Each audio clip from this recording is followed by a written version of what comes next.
We are Seven Truth. Seven Truth Entertainment. Bonsoir, Politique 9 revient ce soir encore avec un invité bu ngeen miin bu ngeen xamee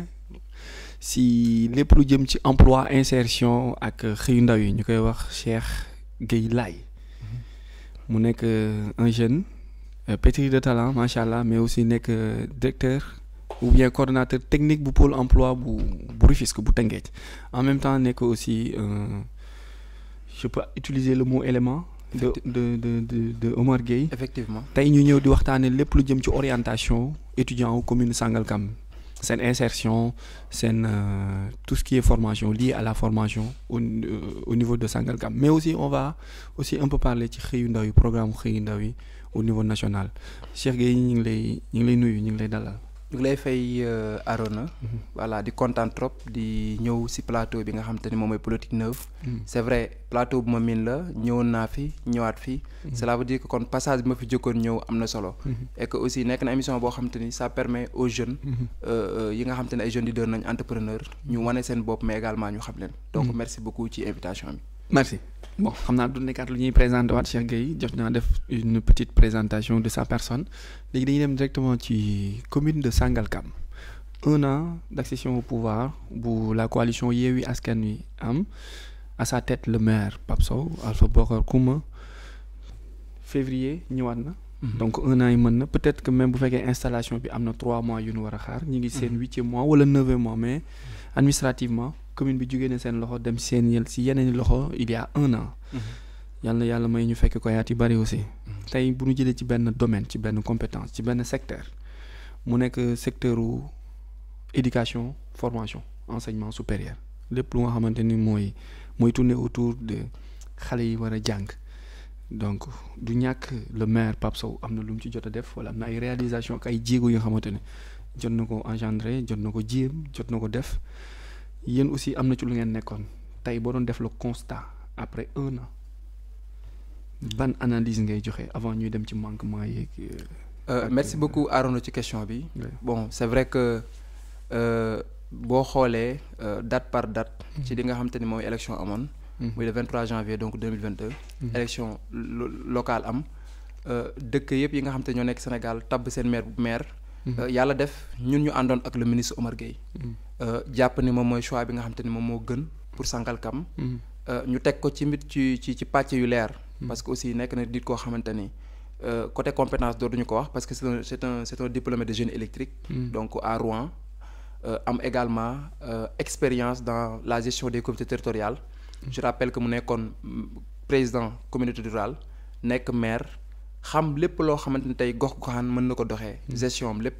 ñu àndoon ak moom sous la bannière de APR Benno Bokk Yaakaar. yàlla def aussi avec la volonté populaire.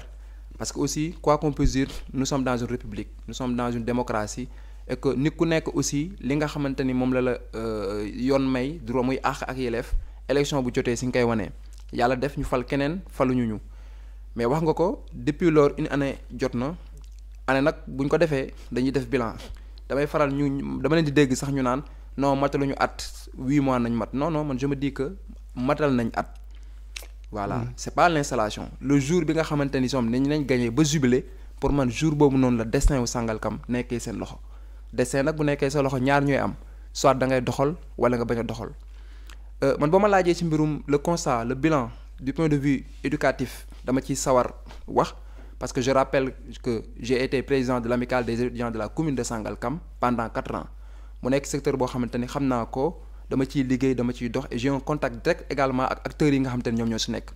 mais bilan bi su ma ko doon wax ma dama naan c'est un bilan médiocre. c'est un bilan très nul. loolu nag du question que dama àndul ak ñoom moo tax ma koy wax mais c'est à travers des faits saillants yoo xam ne ñoom ñoo am tey nañu def analyse du point de vue éducatif damay jël école élémentaire yi nga xam ne ñoom ñoo nekk Sangalkam parce que boo waxee sax njàngum bu kaw ñu ne c'est pas une compétence transférée. mais tey boo demee ci école yi li nga fay constater mooy lan mooy classe yi fees nañ del ay ñii ay double fil nañuy def ñu ngi xale yi ñu ngi toogee par carte loolu c'est une responsabilité de la collectivité territoriale bu ñu la falee une année war nga mën a def le tour des écoles xool lu ñu manqué nga apporter ko même bu dee benn classe sax ñu ne classe bi yaa ko fi tabax parce que classe boo les moyens yi bu fa nekkee nga ne yow sa budget recouvrir nga ko à 70%, je crois que benn classe waru la tëx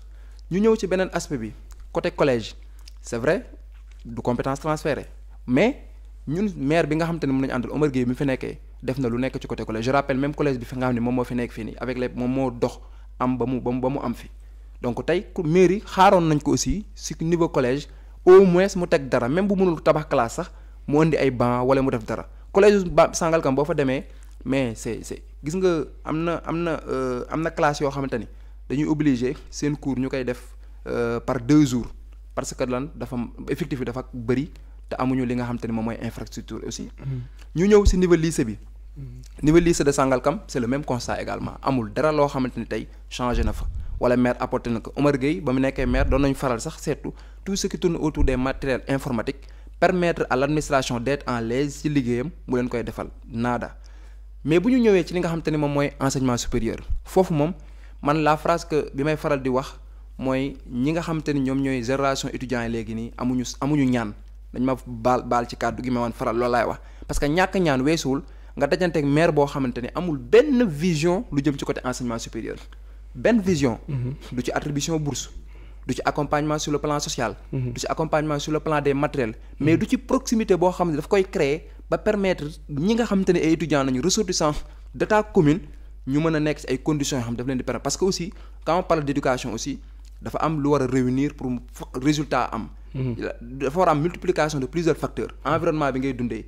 yow sa xel dal logement bi ngay nekkee jumtukaay yi nga fa soxla man damay faral di dem ci logement yi parce que ancien président la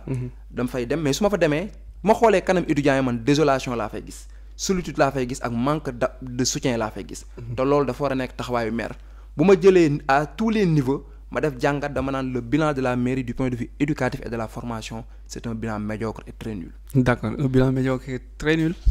Ce sont ces mots léegi dañuy balaa ñuy sori ci domaine éducation supérieure formation supérieure enseignement supérieur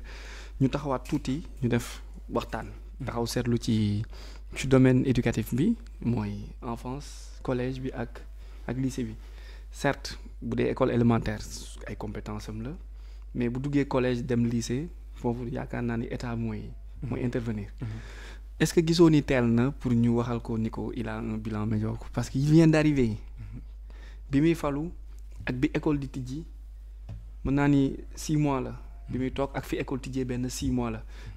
bien vrai que waaw année baa ngi daw mais est-ce que aussi teelul wala gisoo ni dafay soog a yegg si il faut que mu xam fu muy taxaw ak fi muy teg tànkam ak ni muy orienté pour mën a après peut-être que 2e année ou 3e année mu def une réalisation parce que il a été élu pour un mandat de 5 ans mais peut-être pas un mandat de 9 mois wala de 12 mois quoi. Est-ce que gisoo ni tel na. effectivement man dafa am loo xamante ni dama koy leeral aussi xam nga ñun Sangalkam nañ dëkk. ñun tey bu ñu sañoon commune de Sangalkam mooy dàq ci commune yëpp. commune de Sangalkam mooy gën a développer commune yëpp parce que aussi ñun lépp lu ñu mën a am fépp fu ñu mën a dem Sangalkam moo ñu ko gënal. donc à ce niveau ñun amuñu problème mais problème bi ñu am tey. gis nga évaluation dafa am à des niveaux différents dafa am ay nit mën nga def 1 mois ci benn affaire sax évaluer sa action ne man sama action performant na wala dafa mitigé wala dafa am leen loo xam ne dañ ko ci war a yokk donc pour man évaluation ak càmbar du laaj ci temps bi nga fa def xam nga tey ku def 1 année ci li nga xamante ne moom mooy mais kooku mu ngi montrer les prémices de sa future gestion 1 année boo fa defee tegoo benn plan bu leer xam nga dama. ñoom ils ont un plan un PAP. non seen plan boobu man dama koy faral di ko woowee 4-4-2 man système 4-4-2 laa koy faral seen plan boobu noonu man gisuma ci lenn loo xamante ni et j'ai pris le temps de lire le plan depuis les élections j'ai pris le temps de lire mais gisuma ci lenn loo xamante ni réaliser nañ ko loolu peut-être xam naa mën naa ma juum. mais c'est un bon plan man gisuma ci lenn loo xamante ni xam nga tout plan est bon. un plan est bon dans la mesure bu fekkee réaliser nga ko mais nga def plan.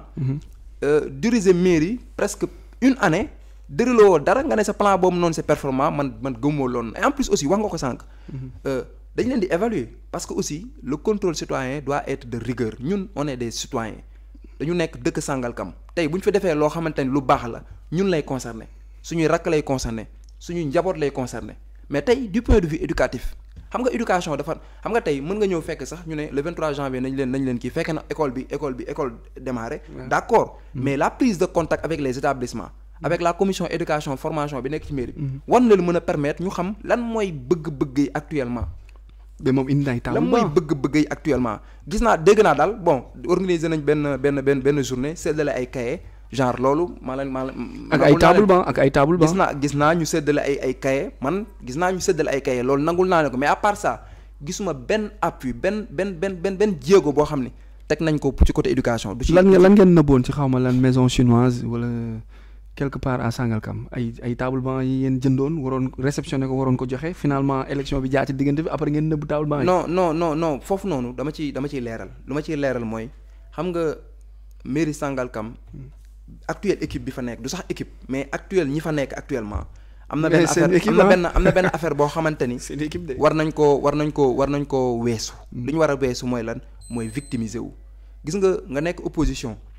ay nit nekk au pouvoir di doxal ngay ŋàññ di xas di wax ay affaire bokkul ak yow nga yor la plénitude du pouvoir maanaam pouvoir boo ko yor da ngay exercer mais li ma seetlu depuis bañ leen fi tegee ñoom lépp lu ñuy def mooy victimiser wu ñoom def nañ lii nëbb nañ ko ñoom def nañ lii non. yow yaa hérité pouvoir yow boo ñëwee li ñu la sant mooy lan mooy nga exercer le pouvoir. mais exercer le pouvoir nag c'est maanaam nga jël ay jéego di ko teg ay table banc yoo xamante ni collectivité territoriale moo ko jël kenn mënu koo nëbb. mënul nekk kenn mënu koo nëbb wala table banc bu ñu ko jëlee tëj ko ci am magasin dañ ko nëbb wala dara non c'est pas ça. Omar Gueye en tant que maire li mu def ci éducation fii su ma ko doon nekk di ko relater du ñu fi jógee c'est quelqu'un boo xam ne il a toujours été là pour l'éducation. man je me dis à un moment donné man bokkoon naa ci ñi nga xam ne dañoo jàpp dama ne xamaa Omar Gueye éducation kese la fi nekkee tellement que les écoles chaque année dañ doon recevoir ay dons de fourniture scolaire à tous les niveaux mu nekk privé mu nekk public mu nekk école arabe mu nekk école coranique. Deuxièmement en termes de matériel wax nga ko mais attends table yooyu noonu c'était un surplus bañ nekk ba xoolal écoles yi les directeurs d'école à travers le CODEC dañ doon regrouper wu di jël journée di ko sargal Omar Gueye parce que li nga xam te ne moom la def. y a des journées yoo xam mooy journée d'excellence yi nga xam dañ ko daan def. man ba may def CM2 bénéficié woon naa CM1 CM2 bénéficié woon naa ci journée yooyu autant mu ngi nekkoon président communauté rurale ba muy ñëw tey di jël ay table xam nga ku jël ay table banc di ko jox ay lycée di ko jox ay collège ay affaire de nëbba table banc loolu c'est un faux débat et je me dis même que c'est indécent pour une équipe municipale de se justifier à travers di wax ay wax yu xale yooyu pour man xale yi. ñoo war a wax yooyu noonu. mais Omar sur 20 ans. étant ministre porte-parole. maire est-ce que mën nañ qualifier le statut de Omar Gueye comparé ak Pape Sow qui vient d'arriver le mot boobu noonu dama ko koy nangul d'autant plus que yow ki nga remplacé certains même l'appelaient le baobab tellement il était entre guillemets puissant voilà du régime et tout donc boo ñëwee nga remplacer ko ta première année wala tes premières années de gestion du nekk année bu yomb même bu fekkee ñoom ils ont la volonté boo leen déggee ñu wax tu sens que ils ont la volonté ils veulent changer ils veulent faire pousser les choses mais est-ce que aussi teelul pour ñu ŋàññi leen wala ñu attaquer leen. gis nga la politique dafa am sama benn mag bu may faral di wax ne ma la politique est une affaire sérieuse maanaam politique dañ si nekk di tâtonner. xam nga quel que soit Omar Gueye du ma ko tëkkaleeg Pape Sow loolu moom je ne le ferai jamais de la vie ñoom ñaar boo leen tegee bokkuñu sax. bokkuñu jaar-jaar mais bien sûr les populations ont voté en faveur du nouveau maire. kon est-ce que du sanction bi population bi lañ ko war a jox. d'accord non mais c'est de toute façon man démocrate la man dama nangu ni population moom mooy fal moom mooy folli man loolu dama ko nangu. dama nangu ni mais dès l'instant population folli nag y a une responsabilité qui pèse sur tes épaules. Et cette responsabilité c'est de définir la politique interne de la collectivité territoriale. Maintenant tey ndax mairie boo xamante ni ki ko gérer woon c'était un stratégiste c'était quelqu'un boo xamante ni développement rek la xam nga remplacer ko ndax da nga war a def déedéet quand tu détiens le pouvoir on te donne les armes maanaam dañ lay jox un budget jox la tout ce qui tourne autour du pouvoir maanaam yow yaay yor yow yaay définir yow ak sa équipe yaay définir bu fekkee mënu leen wala da ngeen am ay problème relever le défi wala def lu tolloog rek ki fa nekkoon def cela veut dire que vous ne méritez pas ce pouvoir da ngeen ko war a jël ngeen delloowaat ko. parce que population yi bien sûr population yi mais boo tëlee ba xam ne yow tële nga munoo nga tële nga xam ne munoo tële nga da nga war a jël pouvoir bi nga delloo ko. mais nan bàyyi ba 5 ans yi jeex peut-être tey non mais population yi mais parlons-en population yi ñoom ñoo ko fal sax parlons-en mais tey boo duggee ci dëkk bi mais nit yi ñu ngi jooy nit ñu ngi yuuxu. te nga jàppoon ni bu référendum amoon Pape Sow day perdre. mais bu boobaa ñi nekk beneen côté bi ñu nekk beneen côté bu boobaa duñ campagne parce que les populations ont compris que lépp li jotee xew fii c'est de la duperie moo fi am tey man je le dis ah waxuñu ko pour soxor waxuñu ko pour dara mais tey damay jël Sangalkam damay démarrer par le village de Sangalkam tey am na ay infrastructures quoi qu'on puisse dire. Côté route pavage am na côté électricité am na ay lampadaires Promoville côté subvention état du Sénégal. Effectivement c'est Promoville mais attention je vous dis une chose gis nga l'état du Sénégal am na programme yoo xam daf koy teg ci gox yi ak gox-goxaan yi. mais bu nekkee lu baax mais c'est pour le compte du maire bu nekkee lu baax c'est pour le compte du maire parce que mairie boo ko jiitee lépp lu fa bon ci côté gestion wala dara même bu nekkul sa ressort sax mais sa côté la tey scandale bu amoon ci mairie bi est-ce que dinañ ne maire bi la wala du maire non parce que yow yaay kilifa gi lépp lu fa baax moom la te Omar Gueye aussi moment bi Promoville di activé wu ci kii il était le maire ba pare il était ministre c'est quelqu'un boo xam ne pourquoi mu am Sangalkam amul ci yeneen dëkk yi kon nañ ko nangul di Omar Gueye dafa activer ay nañ ko nangul ni Omar Gueye la c'est lui qui définit la politique interne. mais pourquoi kon stade bi tardé ba tey pourquoi stade bi tardé am lampadaire am ñu am un centre de santé. oui un hôtel de ville neuf ñu am un lycée ñu am un stade boo xam ne ñu ngi koy defar. am d'autres infrastructures yoo xamante ni tey mais ce sont des grands projets. am na yu job mais sur le plan de la gestion ñu am ñaari logement pour étudiants yi nga xamante ni ñoom ñoo nekk Dakar. am un logement au niveau de l'UGB. Sur le plan li nga xamante ni moom mooy assistance sociale. Omar Gueye il a toujours été là pour la population. mais c'est sur 10 ans c'est sur 10 ans loolu yëpp Omar la réalisé en 10 ans gisuñu loolu moo tax population bi ils ont tourné le dos à l'actuelle mairie. te tey suba élection bu amoon nga xam ne ils ont tourné le dos. waaw mais d'accord Omar était là depuis 2002 en tant que conseiller rural. ba 2014 bi ñuy dem 2012 bi ñuy dem ci ay délégation spéciale ak. di dem ci mairie ba 2022. xam nga loolu du justificatif. waaw loolu du justificatif. non durée bi laa bëgg wax. non mais réalisation yooyu nga teg yëpp. c'est sur une durée mais am na ñu def. comparé à Pape Sow qui vient d'arriver il y a que am na ñu def plus que ça te defuñu loolu noonu maanaam sur la durée loolu moom. c'est en fait c'est le chemin de l'homme maanaam loo xamante la nit ki la. nit ki yàlla moo def mu teel a dugg ci politique bëgg dëkkam population am di ko fal chaque mandat mu def li mu war a def loolu moom c'est autre chose. ok c'est le parcours de l'homme. man xam nga fa laa doon d'accord ak yow. foo waxee ni am na ñu fal 40 ans. am na fi ay maires yoo xamante ni def nañ seen gox de 96 mooy acte 2 ba tey. 96 ak léegi su ma jiw mu ne 25 ans. 26 ans la. am na maire yu fi def 25 ans. defuñu le 5e. bi Omar Gueye def en 20 ans. man boo doon comparer Omar Gueye da nga koy comparer ak des maires yi nga xamante ni ils ont un budget. toog fii li gën a yàgg la Omar Gueye toog te defuñu lu Omar Gueye toog. Omar peut-être foofu am na mérite foofu noonu. mais Pape bi nga xamante ni 1 an la am peut-être que c'est un Pape il va certainement montrer son talent ci durée nga ñëw ki nga xamante ni il est là ci durée nga ñëw léegi nañu jël durée avant élection locale 23 janvier 2022 dafa amoon lu amoon mooy correction aux incohérences territoriales yi nga xam ne ñoo nekkoon au niveau de la commune de Sangalkam. mais favorable commune de Sangalkam nekk 3 villages léegi ñu yaatal ko ba yeneen dëkk yi nga xamante ne waroon na nekk lu war na ni cohérence territoriale ñu ñëw si mais diggante 6 mois yooyu noonu ak 6 mois ak élection yi ñëw ce que le ministre Omar Gueye a réalisé. non boobu élection defaguñ ko non mais attends mais non xam nga tey. boobu da nga ma indil mbirum durée da nga ma indil durée ma indil la 6 mois. 6 mois laa la wax de il a construit 23 salles de classe. mais campagne la woon ci côté électrification. des zones yoo xamante ni tey 10 ans ñu ngi woon ci beneen commune. amuñu woon électricité mu dugal fa ndox dugal fa tali courant créer ay salles de classe. non mais on parle de 6 mois xam nga 6 mois nañuy wax. mais d'accord mais xam nga 6 mois nañu wax non campagne mais attends élection mi ngi waaj a ñëw. maire yi bari noonu la ñuy def non l'actuelle maire yi élection mi ngi waaj a ñëw mi ngi ñëw en 2024. pourquoi profité wul ci loolu. mu def xaar 6 mois loolu du élection wala du dara loo xam nga lan la. loolu c'est une vision. loolu c'est grâce à des compétences c'est grâce à une équipe boo xamante ne tey dañoo comprendre ni développement dafa war a jaar ci ay infrastructures. mais lan moo tax mu perte kon les 28 villages. non mais attends ñu rattaché. encore une fois parce que politique la. encore une fois stratégie encore politique la une fois la perte de ces localités n'a rien à voir avec le nga Omar Gueye bu doon ci développement nañuy waxee. amul benn maire Sénégal bu ko mérito nekkaat maire. d'accord mais c'est l'expression de la volonté populaire à travers les urnes nous l'acceptons. waaw nous l'acceptons ça veut pas dire que dañuy laisser en rade la commune de Sangalkam. ñu ngi si tey boo xoolee. déjà Omar Gueye permanence am comme mooy mairie bi nit yi fa nañuy ñëw ku jaaxale fa ngay ñëw. il a les moyens il a les moyens non mais ku ñëw commune non il a les moyens attends il a les moyens de qui les moyens il n'a pas les moyens de la il n'a pas mais loolu la ñuy xaar ci yow sa dëkk loolu la ñuy xaar ci man loolu la ñuy xaar ci keneen na ku nekk def ku am ay moyens ku am dara mais dafa topp loolu sa dëkk loolu la ñuy xaar ci moom loolu xam nga la loolu c'est maanaam c'est une preuve que Omar Gueye ak Sangalkam c'est une histoire d'amour. C'est une preuve que nit yi c'est une longue histoire en fait. Nit yi ñi nga xamante ni tey sax tey voté lu ñu ko woon nangu nañ ni tey kii nii tey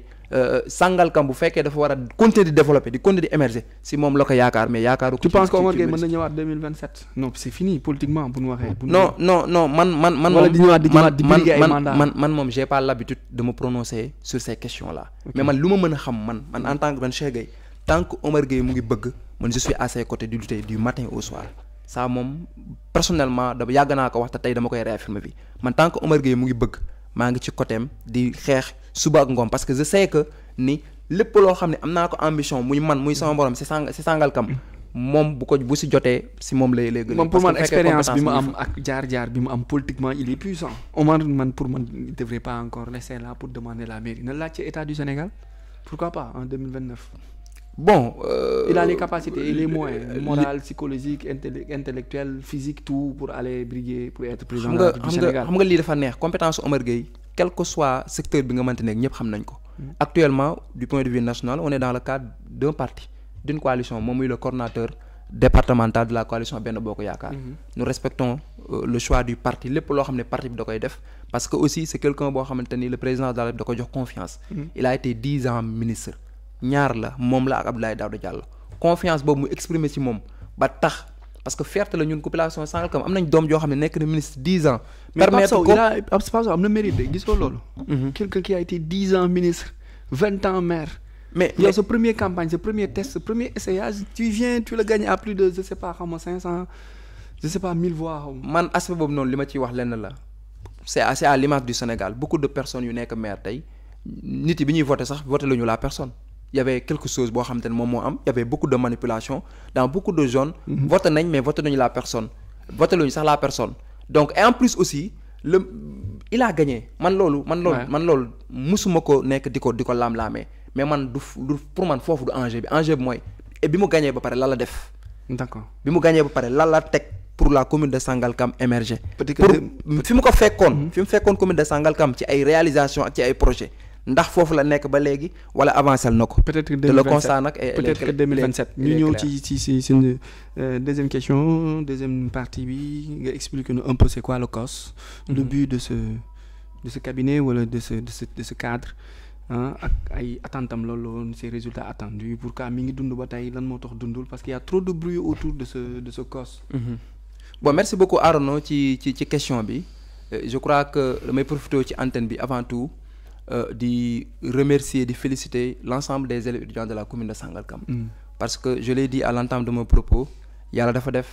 ma nekk élève en baccalauréat en 2012 au lycée moderne dem fële ci ñu woowe donc logement des élèves étudiants de la commune de Sangalkam mu nekkoon cité d'Amel au temps bi ñu fa nekkee aussi fekk fa suñuy grand yoo xamante ni mën naa ci lim ay Jowad ay Pape Amad Diouf Pape Ndiaye ñeneen ñoo xam ne bi ñu ñëwee ñoom ñoo ñu tette parce que ñoom ñoo géré woon li nga xamante ne moom mooy amicale des étudiants de la commune de Sangalkam ñu ñëw ñu tette ñu teg ñu ci yoon ba ñun ñu mën a occuper des postes de responsabilité comme commission sociale je l'ai occupé j'ai occupé également le président de l'amicale des étudiants de la commune de Sangalkam occupé naa ko 2016 ba vers 2019 mu nekk période boo xamante ni aussi j'avais le soutien et l'accompagnement des étudiants mën naa ne dama koy wax de modeste en modestie tamit mais ñun bi ñu yoree amicale bi période boobu noonu c'est la amicale bi gën a attrayant c'est la amicale bi gën a siiw c'est la amicale bi gën a animé wu mais c'est la élèves yi gën a yëg seen bopp ci amicale bi parce que aussi ñun dañoo jëloon suñu lépp consacré ko sur la vie estudiantine jàpp ne ñun dañoo war a améliorer les conditions de vie et d'études de nos pairs ñu engagé wu ci boole ko suñu étude mu metti trop mais musuñu si tardé dara parce que nous avons été les meilleurs aussi département ak filières yi ñu doon def ci loolu damay remercier aussi sama xarit yi nga xam te ni moo toujours accompagné. ay Ndeye Sène Souleymane Sène Gilaay Diagne voilà Birane Hamidou bëri nañ ils ont toujours accompagné li tax ma démarré foofu noonu parce que tout a commencé par là. Parce que expérience boobu moo ñu mën a permettre ñu xam à travers bourse d'études yi nga xam te ni mairie dañ ko doon maye je rappelle que le maire de Sangalkam ba mu nekkee PCR la commencé woon maye ay bourse d'études autant c'était de l'argent de l'enveloppe bu ñu doon jox élèves yi pour ñu améliorer seen conditions de vie mu dem ba en un moment donné mu transformer ko en des bourses d'études permettre étudiants yi ñu am des formations professionnelles et techniques parce que l'université seulement ne suffisait pas ci loolu ñun bu ñu ko yoree on a eu à pérenniser ces acquis mooy bourses d'études yi pérenniser acquis lu jëm ci côté logement ñun man logement yi nga xamante ne étudiants yi am nañ ko Saint-Louis man j'étais le précurseur man maa dem ba Saint-Louis waxtaan ak étudiants communauté étudiante Sangalam bi fa nekk seeni problème j'ai fait un rapport au maire d'alors muy Omar Gueye mu décider ni da leen di jëlal logement ñun ñoo ko commencé ISEC amoon nañ fa ay bourses ISEC ci partenaire la bokkoon mais bourses yi ñu fa amoon bi ñu fa ñëwee 8 bourses nañ fa fekkoon ñun ñoo négocier avec le maire année par année ba bourses yi dépassé plus de 50 permettre étudiants yi nga xamante ni ñu bëri dañ doon dem université mais dañ doon gis ni seen jàng du demee noonu wala ñu cartouché malheureusement ñu jël leen recaser leen nous avons démarché également au-delà de ça des écoles comme Easy ci côté informatique ci côté d'autres filières ñun bi ñu nekk amical si nañ démarché ba mairie bi di travailler ak ba école boo xamante ni day former des gens en infirmier d'état en sage-femme d'état ñun ñoo commencé loolu noonu donc cela veut dire que ñun suñu nekkin ci amical bi nekk na nekkin boo xamante ni ça a été un séjour un parcours extraordinaire et que bañ fa jógee aussi ñu bëri xam nañ li nga xamante ni moom lañ fi doon liggéey te jógee nañ fa ak également kii mais tey bi ñu nekkee étudiant yàlla dafa def ñu am ay relations avec beaucoup d'entrepreneurs yoo xam dañoo yor ay école bi ñu yoree école ñun ñu nekk étudiant ñun ñu ne tey lii parce que ñun dañoo mës a gëm ni entrepreneuriat c'est la voie pour permettre aux jeunes et aux femmes de ne pas être des chômeurs si nañu créer benn boîte boo xamante ni ñu ngi koy woowe cabinet d'orientation scolaire muy COS Sénégal au début c'était pas formel dañu ko tegoon pour parce que dañoo ñëwoon benn constat dafa am les étudiants voulaient avoir des filières adaptées au marché du travail étudier ci école yoo xam dañ ko reconnaître ñi nga xamante ne mooy école yi bëgg am ay étudiants mais entre ces deux là souvent amul benn link boo xam dafa dëgër ñun ñu ne y a un besoin et comme en marketing nag quand il y a un besoin il faut créer la solution ñun ñu créer cabinet d'orientation scolaire au début parce que ñun nous maîtrisons donc le sillage de l'enseignement supérieur c'est nañuy commencé ñu Dakar nañu nekkoon sax c'était vers 2018 bi ñu nekkee Dakar di démarcher de manière informelle di jël école di leen wutale étudiants ñu ñuy fay li ñuy wax ristourne et ça se fait à travers benn convention boo xam da nga koy signer ak école mais en 2019 nous avons décidé de le formaliser donc cabinet d'orientation scolaire am kayitu juddu am NENEA am registre de commerce mais li tax ma déparé foofu noonu cela veut dire que du loo xamante ni Sangalkam la démarré de un mais dama gis la mairie de Sangalkam am seen kenn koo xam ne moo nekk seen cellule de communication ñu invité ko fii ci plateau bi mu ñëw mu ne ils ont des arriérés ba tudd 100 millions ne ils ont vu que dafa am benn cabinet boo xamante ni moo doon travailler ak la mairie de Sangalkam cabinet boobu noonu da doon jël ñoo xamante ni sax nekkuñu ci mairie ci dëkkuñu commune de Sangalkam di leen au nom de la mairie genre loolu moo tax ma démarrer foofu noonu pour wax ni ce sont des allégations fausses yoo xamante ni ça peut même être source donc de poursuite judiciaire parce que aussi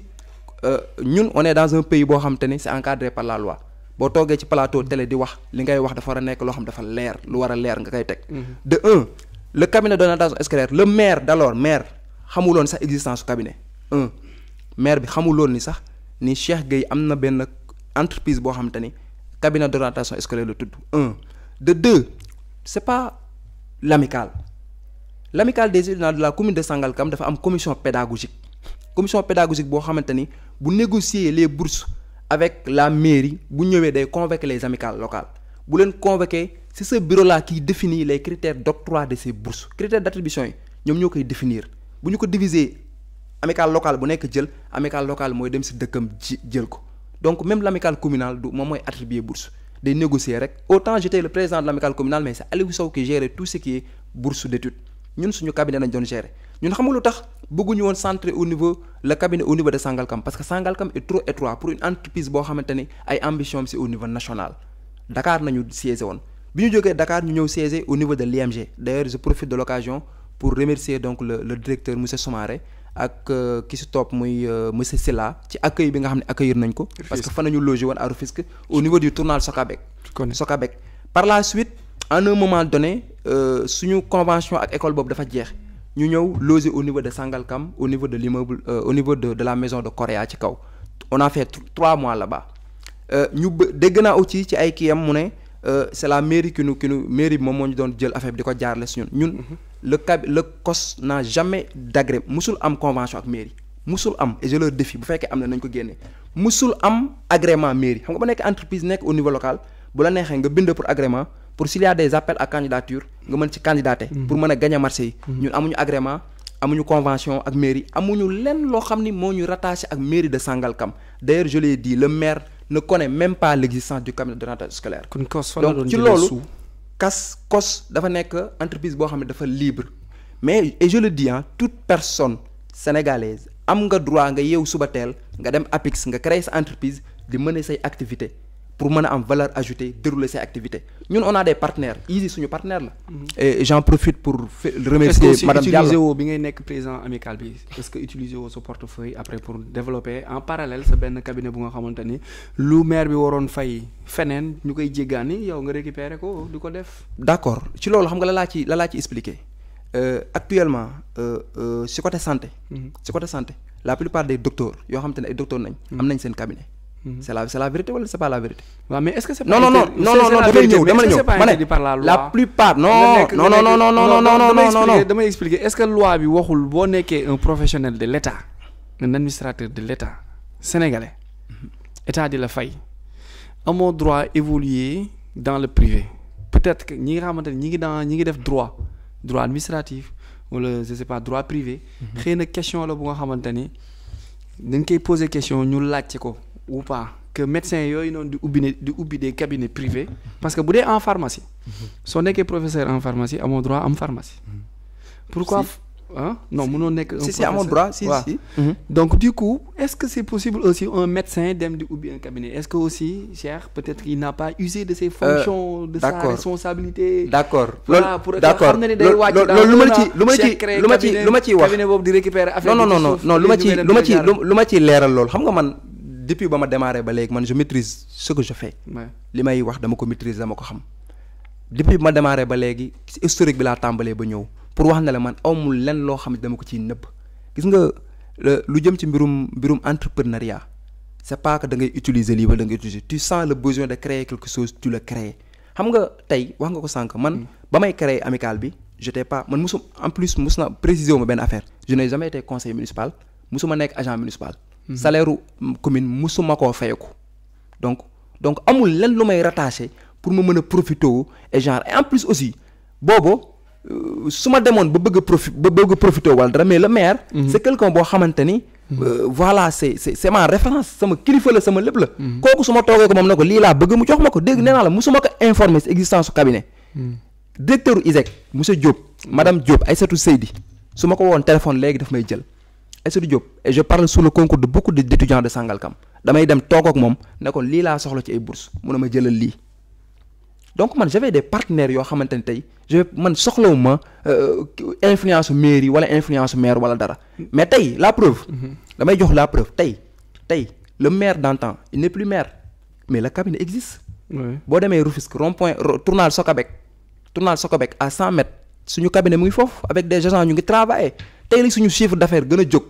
tey nañu gën a am ay partenaires tey Easy tey la gën a nekk suñu partenaire ISEC tey la gën a nekk suñu partenaire IMG tey la gën a nekk suñu partenaire IAM bu Guirassy tey la gën a nekk suñu partenaire ISM tey la gën a nekk suñu partenaire et pourtant dañu doon wax ne c'est le maire moom si maire bi laa doon mbubboo pour dara. pour wax ne la ñuy tudd noonu pour fan lu tax ñu liyee xaalis boobu ak COS. mais man 100 millions man 100 millions yu man 100 millions bu ma ko amoon man dina feeñ si man. non pas yow yaa ko moom mais fan la ñu liyee xaalis wala bourse bi mairie bi doon joxe ak COS. wala fan ngeen war a mën a laale ba war a mën a tudd xaalis tudd COS. man su ma amee explication bu ma siy joxe ci loolu mooy c'était la même personne mooy j'étais le président de l'amicale des étudiants de la commune de Sangalkam et man maa créé un cabinet peut-être y a beaucoup de gens yoo xamante ni peut-être la mise en place du cabinet daf leen déranger d'autre part aussi man je vois règlement de compte politique gis naa ko ci parce que mbir mi fi mu jógee mooy lan mooy ils ont des arriérés au niveau des établissements dañu am ay arriérés au niveau des établissements. léegi pour justifier équipe kii la Omar Gueye équipe non mais maanaam xam nga tey li may wax l'administration c'est une continuité. waaw Omar Gueye bàyyi na leen fi ay avantages ay réalisations yu fi am bàyyi na leen fi ay avantages est-ce que ñoom tudd nañu avantage yi leen fi bàyyi. déjà lu ñoom déjà bu fekkee dafa am leneen loo xamante ni muy arrière muy leneen loo xamante ni peut-être demewul noonu leen fi le maire Oumar Gueye bàyyi sax bu ñu xoolee seen hôtel de ville bi rek dañ see war a noppi parce que bàyyi na leen fi biseau boo xamante ni boo ñëwee au niveau de la région de Dakar kenn amul hôtel de ville bu gën bu melee nii. dañ leen ko si non dañ leen ko si bàyyil s'il y a non mais attends bu ñu waxee arrière ñu fàttali lu baax li. la mairie c'est une continuité. ñu am ay arriérés au niveau des établissements. mais en justifiant ces arriérés nga ne non nombre bi ñu jëloon daa am benn cabinet boo xam ne da doon jël ay nit di ko dugal ay kii bi passé rationaliser lu doon ay dépenses am dañ daan jël élèves yu bëri dañ daan jël sax ba jëlee élèves yoo xamante ni dëkkuñu si dëkk bi ma ne nag mais il faut faire très attention mais attends critère d'attribution des bourses mais mën naa dëkk Sangalkam dem demander une bourse au niveau de la mairie de Bambilor. mën naa dëkk Bambilor demander une bourse au niveau de la mairie de Dakar. mais ñun ñaati camarades nañ am yuy demander bourse yi d'autres mairies ñu leen di octroyer. la question ne se trouve pas à ce niveau question xam nga fa la nekk. vous avez trouvé des arriérés vous devez vous organiser pour régler ce problème ñun loolu lañuy xaar ci yow mais pas ngay victimiser wu. di régler ay naan ñi fi nekkoon ñoo ko def. ñi fi nekkoon man 100 millions bu ñu ko tudd ma sax damay reetaan man 100 millions su ma ko amoon instant bii Arona. kenn waxatu xam naa instant boobaa damay tijji benn affaire kii entreprise bu rëy continuer parce que man entrepreneuriat laa gëm. d'accord léegi xëyum ndaw yi au niveau national. on a parlé tu as donné ta version. tu as fait une justification aussi ci naka la COS doon dundee fan la jaar fan la juddoo ak naka la bon peut-être que ñoom aussi ils ont d'autres éléments de réponse yu nga xamante ni en profondeur peut-être ils les détiennent parce que ñoom ñoo nekk ci biir équipe municipale bi mais bon loolu c'est une suite peut-être ñoom dinañ ci revenir at léegi fi ñuy duggee et dernière partie bi mooy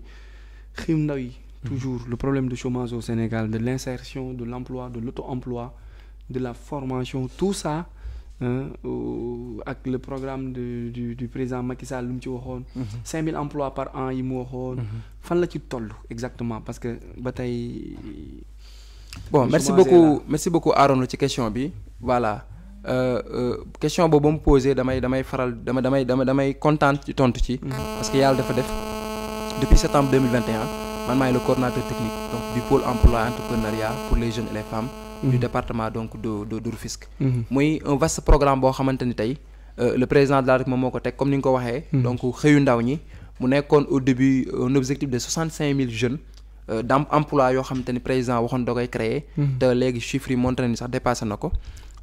mais aussi créer un dispositif de suivi boo xamante ni parce que loolu recrutement spécial la woon muy cadre de vie mu jëm ci côté UCG Promoville FERA lu jëm ci côté mooy les volontaires de santé volontaires yi nekk ci CDEPS yi lu jëm ci mbirum ñi nga xamante ni ñoom ñoo nekk agent eaux et forêts yi mu jëm ci mbirum 5000 enseignants yi nga xamante ni jëloon nañ ko muy recrutement spécial 65 000 jeunes mais loolu bi mu weesoo président ne day mettre en place un dispositif bu ñuy woowee pôle emploi entrepreneuriat teg ko dans les 46 départements permettre jeunes yi ak femmes yi bu ñu soxlaa lu jëm ci côté mbirum demande de formation ñu dem fa bu ñu soxlaa ci mbirum demande d'emploi ñu dem fa bu ñu soxlaa ci mbirum demande accompagnement technique et entrepreneurial ñu dem fa mooy structure yi nga xamante ni yëpp dañ leen créé woon muy 3FPT muy ANPEJ muy direction de l'emploi muy l'ADER yëpp regroupé wu ci li nga xamante ni mooy benn guichet unique non seulement éviter li nga xam ne moom mooy les doublons éviter déplacement yu bëri parce que l'esprit c'est territorialiser les politiques publiques def le tout ba ñi nekk ci gox-goxaan yi mën a am un répondant direct par rapport ak services yooyu noonu donc loolu la président taxawal c'est vrai comme ni nga ko waxee l'emploi ak l'employabilité c'est la patate chaude entre les mains de l'État tey foo mënta dem ci àdduna bi surtout avec post-Covid bi nga xamante ni ak guerre Russie ak Ukraine bi nga xamante ni tey posé na lu bëri ci côté économique tax na tey le défi de l'emploi ba léegi mu ngi daw mais lu ñu mën a wax mooy le président teg na ci jéego yu bëri te tey boo xoolee jeunes yi ni ñu demee ci pôle emploi ak résultats yi nga xam ne pôle emploi yi ñu ngi koy am ak programme xëyu ndaw ñi wane nañ de le programme d'urgence pour l'emploi et l'insertion des jeunes c'est un programme efficace boo xamante ne tey joxe na ay résultats. est-ce que nekkul aussi des travaux précaires 65 millions ngeen di dépassé nañ est-ce que nekkul xëy yu nga xamante ne ay xëy 6 mois la xëyu 3 mois wala xëyu quelque temps après mu jeex nga delluwaat aussi ci chômage bi nga déjà première chose bi may régler foofu noonu mooy premier contrat bi nga xamante ni ñoom ñi bénéficié wu ci programme xëyu ndaw ñi c'est un contrat de 2 ans renouvelable donc du CDD la du loo xamante ni xëy 2 mois la wala 6 mois c'est un contrat à durée déterminée maintenant comme ni ñu ko xamee état du ñëw rek engagé ay nit ci ay contrat CDI président de la République bi ñu ko laajee ci question boobu bi mu génnee dane comment dirais-je à la fin de ces 2 ans dañuy def évaluation ñëpp ñi nga xamante ni tey ñu ngi doon respecter seen liggéey normalement ñooñu dañu leen di signalaat contrat ñu avancer et en plus parce que aussi ñu jëluñu leen pour ñu taxawal dañ leen jël affecté leen dans des services yoo xam ne bien définis di leen fay donc dañoo war a liggéey en quelque sorte mais c'est pas des programmes précarité contrat précarité emploi man damay naan entre guillemets parce que aussi quoi qu'on puisse dire y a pas de sot métier tey mënoo wër liggéey ñu jox la liggéey nga téye ko nga ne da nga koy xeeb wala dara tey liggéey bi ngay xeeb noonu mën nga fa amee lu nekk te aussi Paris ne s'est pas fait en un seul jour ndànk-ndànk ngay dem jox waat tey ñi nga xamante ni tey ñoom ñoo nekk ci côté cadre de vie UCG ce ne sont pas des emplois précaires ñoo xam ne tey ñu ngi def un travail extraordinaire au niveau des collectivités territoriales ñu leen di fay ñuy avancer muy ay jeunes ay femmes boo doon rombee tey suba gi da ngay kontaan parce que da ngay xam ni Sénégal am na ay jeunes yoo xamante ni gëm nañu liggéey te gëm nañ seen dëkk aussi. est-ce que aussi Cheikh Gueye Laye bi nga xamante ni macha allah moom la yàlla def mu nekk directeur technique coordonnateur technique bu pôle emploi bu Tëngéej bu Rufisque nekk par ailleurs bon le propriétaire d'un cabinet du nom de COS. bu nekk dans l'orientation scolaire. est-ce que pôle emploi bi du transférer COS ay services. lekk xaalis. c'est une question qui revient lépp mi ngi Tëngéej. d'accord day yomb c'est une question qui revient heureusement ba ñi nga xamante ne ñu ngi may suivre aussi parce que man je suis très réseauté. damay utiliser réseau yëpp ñi nga xam ne ñu ngi may suivre gis nañ ni bés bi ñu may nommé xam nga ba may nekk amical bi j'avais aucun engagement administratif du woon nekku man agent municipal j'étais un étudiant buy door a pare jàngam def ay stage am gis ni war na am idée war na mën a créer comment dirais-je une entreprise te je vous le dis entreprise boobu noonu moo ma gënal administration parce que dama gëm ni l'entrepreneuriat moo mën a régler la question du chômage chaque fois su may recevoir ay jeunes laan di wax quand bu ñu ma décidé woon na ma décider entre kii damay dem sama cabinet mais yàlla dafa def jour bañ ma nommé coordonnateur technique du pôle emploi ba ñuy def l'atelier à Saly foofu noonu laa démissionné jël lépp lu jëm ci mbirum cabinet bi dénk koo xamante ni ñëpp xam nañ ko aussi ci orientation scolaire muy Aldrané Sow. je pense que ni loolu moom. mais am nga ay ristournes du loo xamante ni man aw ma je ne suis plus lié au cabinet. au cabinet tey boo fa demee Alassane Mbaye moo fa nekk. mais compte bancaire bi Maïmouna Ndiaye maa ngi leen je ne suis ni lié ni juridiquement ni administrativement amul lenn loo xamante ni financièrement oui. amul lenn loo xamante ni actuellement xam nga tey mbir bu ma liéewul juridiquement liéewuma administrativement mënu ma lié financièrement amul lenn loo xamante ni tey moo may lié ak cabinet boobu noonu d'accord donc loolu nag bon c'est une décision boo xam ne ba ma ko jëlee sax ñu bëri doon nañu wax pourquoi nga def lii nga def nii mais je l'ai pris en toute responsabilité et en m'inspirant également de sama benn leader boo xamante ni moom mam ciy toll aussi loolu la def tant que maa ngi liggéeyal état bi je me concentre sur les activités et que aussi ñi may suivre ak les jeunes et les femmes du département Rufisque ma leen di féliciter di leen remercier également ci accompagnement bi ñu ma apporté xam nañ ni Cheikh Gueye bu xëyee suba ba ngoon li ko tax a jóg mooy xëyu ndaw ñi d'accord xëyu ndaw ñi Cheikh Ndaw lan mooy sa mot de la fin. bon avant tout di la remercier donc ci invitation bi di wax ni aussi mbégte la chaque fois may jàkkaarloog aussi un journaliste aussi talentueux que vous di wax ni fierté nga aussi ñu lay suivre à travers émissions yi nga xam ne yaa ngi koy def à travers les plateaux di wax ni aussi nous sommes de tout cœur avec vous ci lépp loo xamante ni tey mën nañ ci apporter soutien en tant que jeune parce que nag au-delà de tous ces appartenances et des oppositions moi je me dis que y a un combat originel et ce combat originel c'est le combat de la jeunesse tey jeune fu mu nekk am fa ndam rek day rendre service yeneen jeunes yi parce que bu amee ndam ba ñu wóolu ko dinañu wóolu la jeunesse parce que aussi dama koy faral di wax mag ñu gën a féete mag am nañ benn dañuy xaw a douter seen confiance par rapport ak jeunes yi donc nous sommes des ambassadeurs de la jeunesse et je sais que loolu yaa ngi koy exprimer donc mes félicitations pour ça di remercier également Seven True à travers émission bi di remercier ñëpp ñu fiy liggéey di remercier également mon jeune frère Mouhamadou Fodé Gassama di wax ni aussi mu ñu mënee ba mën a xam Seven True ba am fi accès moom moo tax di ko souhaiter une bonne continuation di remercier le préfet du département de Rufisque j'ai oublié de le dire tout à l'heure c'est le coordonnateur général du programme Xëyu Ndaw ñi parce que pôle emploi entrepreneuriat ni ñu ko bindee dañ ko jël dénk ko administration territoriale pour mu bañ a am benn parparloo lu jëm ci mbirum politique bañ nañ ko ba programme bu amee je prends l'exemple des permis de conduire programme bu amee ñiti bindu bu ñu bindoo pare bu ñu defee la situation préfet nañ koy envoyé mu convoquer un comité ba l'on appelle un comité départemental de sélection et de répartition des dossiers comité boobu noonu services départementaux yi maires yi ñoo fay nekk ak li nga xam ne mooy conseil départemental de la jeunesse ñooñu ñooy càmbar critères yi nga xamante ni moom la ñu teg quota bi département bi am ak nombre bi nga xam ne moom la ñu war a jël bu ñu paree ñu définir ko donc maa ngi koy remercier di féliciter di remercier l'ensemble donc de mes collègues madame Nia Oumou Kane Raki Raphaël et tous les personnes de Sénégal Service à travers le manager Sall di leen wax ne leen aussi moo liggéey bi ñuy liggéey rafet na population également du département de Rufisque di leen wax ni le pôle emploi mu ngi situé au niveau de Guendel 3 derrière la mosquée Toucouleur bépp service boo xamante ni c'est relatif à l'emploi l'employabilité ak tout ce qui est accompagnement financier technique ñu ngi fa pour yéen donc loolu laa amoon lu may tëjee di leen remercier bu baax. merci beaucoup Cheikh Gueye laay ñuy waaj laay kii bi appel bi xam naa ni ma invité. waaw bon appel bi c'est le ñu ngi koy waajal xam naa ne incha allah rabbi au-delà de yow ñëpp ñi nga xam te nekk nañ Seventour ñu leen di invité avant ça sax le 15 pôle emploi ba am nañ fa benn mini appel. ñu leen di invité ñëpp bu ko defee bu leen solee tenue blanche rek incha allah ñu gérer ko ñu wax Ajibo voilà Ajibo Daay laay waaw Ajibo Daay laay merci beaucoup. Politique 9 vous donne rendez-vous prochainement. We are Seventour.